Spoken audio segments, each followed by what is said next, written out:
Morning, everybody. How's everybody doing? Good. I'm going to do this really quick. I know everybody's eager to start. There are people outside. Ash, is there anybody outside? Okay. No. All right. So just a quick reminders to everybody. We did hit Fantastic Plus, which is very good for last week. So huge round of applause to everybody. You did great. I don't want you guys to take this lightly. I am sending those emails out. I will be sending the latest scorecard out to everybody. Is there anybody here that's not getting, except for those that are new? Everybody's getting those emails, right? You're looking at your stats. Everybody knows how to look for your numbers in the Flex app, right? Raise your hands. Don't say no, because if you don't, then you ask. I want to make sure everybody's there.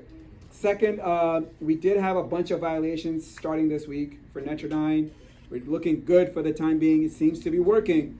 I want everybody to come with 0 violations for the remaining week that we have, so that we can hit our Fantastic Plus. Otherwise, it's not looking good for that.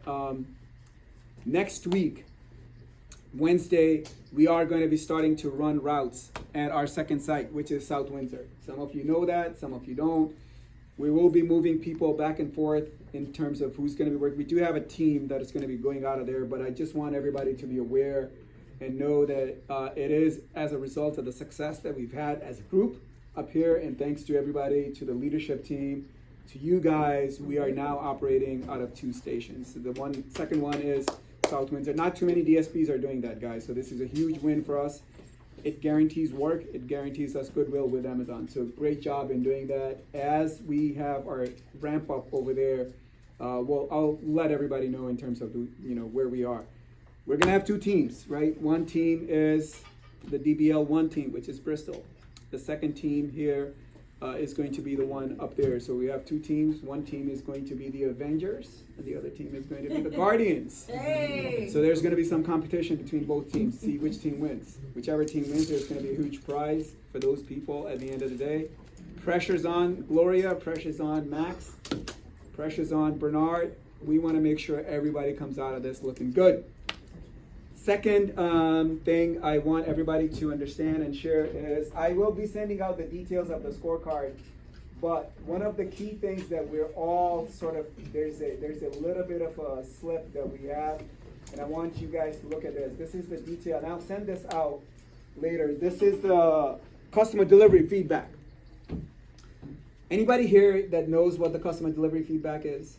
Anybody who has a good enough understanding of it? Yes. Yeah. Go ahead. Customer feedback is basically when you send your text messages, just tell them to give you a thumbs up that the delivery was great via email or via through the Amazon app.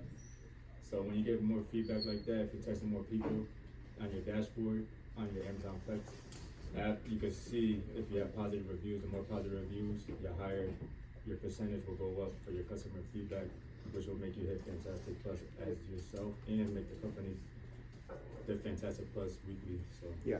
So CJ, that's a good explanation. But what ends up happening is, like, every delivery that we make, the customer gets an email to say, how was the delivery? Not everybody completes that delivery, that survey. Because I get surveys. I do it. When I get it, I do it. Regardless of whose driver came to me. I actually do surveys for everybody because that's a good way to give people feedback. So what ends up happening is, if you do like 200 deliveries or 300 deliveries a day, out of those, only maybe 15 people will complete their survey. Maybe 10 people will complete their survey. Usually, it's easier to get a bad survey than to get a good one. Because the people that are pissed, they'll be like, well, I'm going to nail it to him. Oh, Cali was bad. So the way you increase your percentage is by sending those text messages. If you send those text messages as a reminder to those people that are happy with your service, they will complete that survey and give you a good thumbs up. Plus, if you're there and you send them that text message, it gives them an incentive to see the text message. My package has been delivered. You don't get a text message after your package has been delivered. You get an email from Amazon. But as an additional step, if you do that on your own, it encourages them to complete that survey, right? Also, there's a way to text somebody and say, I'm on my way. But the biggest complaint that we have, you can see he says, if you say did not deliver my follow. So out of the 169 bad surveys that we had last week, 63 of them, which is almost 40%, as because the driver didn't follow delivery instructions. Just look at their notes, guys. Deliver accordingly to their notes. and this has the entire detail. I'll send this out. You guys can see up here later on is you can see like, there are people up here that had, people like James Dardis, Brenda Osorio, Kevin, Liz, LaShawn. They had 32 people, and everybody, each and every one of them gave them thumbs up, 100%, all of them. You can see up here. So very, very critical, guys. Just keep on top of that. Second, we will start looking out and making sure we have adequate coverage on weekends. Bernard is going to talk to everybody. Too many people are requesting too much time off. We're going to limit that to some extent. Also, I can't have people just magically 2 days before the weekend have issues like family emergency. That is going to end pretty quickly. And also, I had this vacation planned from like 6 months ago. I just remembered I need to take Sunday off. No. We're going to limit the number of people that are, and if it's going to be on first come, first serve. If you apply for a time off on a particular day, if you don't get it by a certain time, then that's going to consider it as a call out. Other than that, it's a good day. Summer's almost over. I'm sure you guys don't have to worry about air conditioning as much as we used to. Let's start turning our engines off at every stop. Those of you driving those vans, please make sure you adhere to that. I thought I was going to be 4 or 5 minutes, but it's been a lot longer than that. So at 9:50, anything you want to add to that, Max? No? Basically, you said it all. Yeah. Let's finish this week strong. We started off bad. We're doing really good for the last couple days. Matt, did you want to add anything to Craig? Yeah, let's finish the week with no violations on Entradine. I mean, everybody did well last night. Miss Gloria?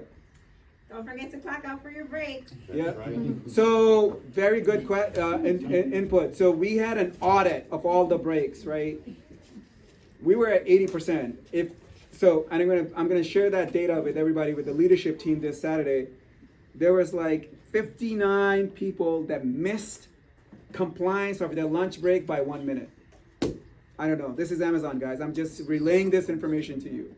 They're nitpicky, right? When you take your break, please make sure it's 30 minutes or plus. Don't make the break into like an hour and a half.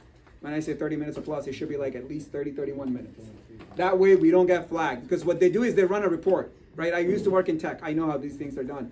They run a report to say, show me all the people that took a break.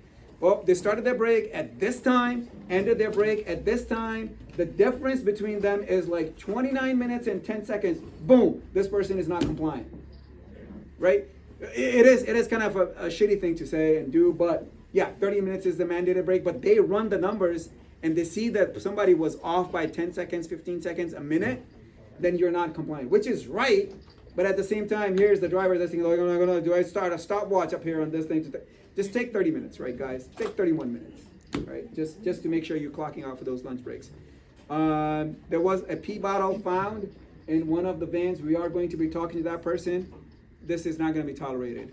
It is a problem that is 100% due to the guys in the team, right? I'm going to say this. I'm a guy, but please, if we find a bottle of urine in your van, it is your job to inspect the van before you leave. We're going to hold you accountable, right? I don't want this. This has been there for like 3 weeks. I didn't even know about it. No. If it is, you let us know right away. We are tracking the people that drive those vans the day before. That person is going to be held accountable. It is a problem that is localized to guys. I know women don't do it. So when you do get in the van, make sure there's not a pee bottle, because if you leave it there, the next day comes.